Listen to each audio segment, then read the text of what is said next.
Hi friends, అందరికీ నమస్కారం. జగన్కు ప్రతిపక్ష హోదా, ఇక వీటిపై జగన్ నిర్ణయమే ఫైనల్. వివరాలు వీడియోలో తెలుసుకుందాం. వీడియో పూర్తిగా చూడండి. అలాగే తప్పకుండా ఒక లైక్ చేయండి.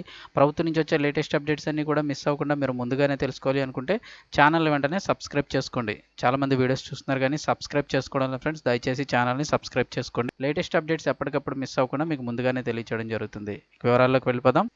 ఏపీలో శాసన మండలి ఇప్పుడు ప్రధాన చర్చగా మారింది. వచ్చే నెల 27 నుంచి అసెంబ్లీ సమావేశాలు ప్రారంభం కానున్నాయి. దీంతో పాటే మండలి సమావేశాలు కూడా మొదలు కావాలి. అయితే అసెంబ్లీలో భారీ మెజారిటీ ఉన్న కూటమికి మండలిలో మాత్రం పేలవమైన పరిస్థితి కనిపిస్తోంది. అసెంబ్లీలో 164 స్థానాలు దక్కించుకున్న కూటమి పార్టీల వ్యవహారం బాగానే ఉంది, కానీ ఏ బిల్లు తీసుకొచ్చినా క్షణాల్లో ఓకే అయిపోతుంది. కానీ మండలిలో మాత్రం దబిడి దిబిడే అంటున్నారు. ఈ పరిస్థితి కొనసాగితే గనక దీనికి కారణం మండలి చైర్మన్ నుంచి సభ్యుల వరకు కూడా అంతా వైసీపీదే పైచెయ్యి. అందుకే ముందుగానే జగన్ మండలి సభ్యులను హెచ్చరించారు. అసెంబ్లీలో మనం లేకున్నా మండలిలో మనోళ్లే ఉంటారని, వారే చూసుకుంటారని ఆయన వ్యాఖ్యానించారు. అంటే అసెంబ్లీలో దక్కని అధికారాన్ని పరోక్షంగా మండలిలో వినియోగించుకునేందుకు వైసీపీ ప్రయత్నించనుంది.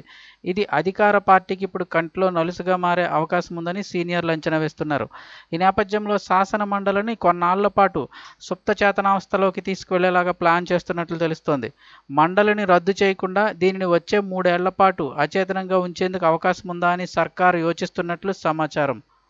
ప్రస్తుతం జోరు మీద ఉన్న చంద్రబాబు కూటమి ప్రభుత్వం వచ్చే అసెంబ్లీ సమావేశాల్లోనే కీలక బిల్లులను తీసుకొచ్చేందుకు ప్రయత్నిస్తోంది.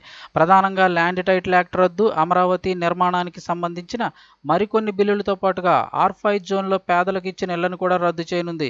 తద్వారా అమరావతిని పటిష్టం చేసేందుకు ప్రయత్నిస్తోంది. అయితే అసెంబ్లీలో 164 స్థానాలు ఉన్నందున కూటమి సర్కారుకు సభలో ఏ బిల్లు తీసుకొచ్చినా ఓకే అవుతుంది, కానీ మండలి విషయానికి వచ్చేటప్పటికి బ్రేకులు పడే అవకాశం ఉంది. దీంతో కూటమి ప్రభుత్వం తీసుకొచ్చే ప్రతి బిల్లును ఇక్కడ అడ్డుకునేందుకు అవకాశం మెండుగా ఉందని చెప్తున్నారు.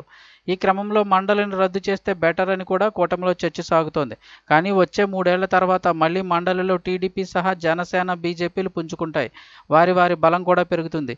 దీంతో మండలిని రద్దు చేయడం కాకుండా మండలిని సుప్త చేతనావస్థలో ఉంచేందుకు చూడాలని భావిస్తోంది.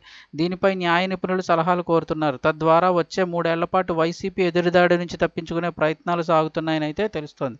మరి ఏం జరుగుతుందో చూడాలని అయితే చెప్తూ ఉన్నారు.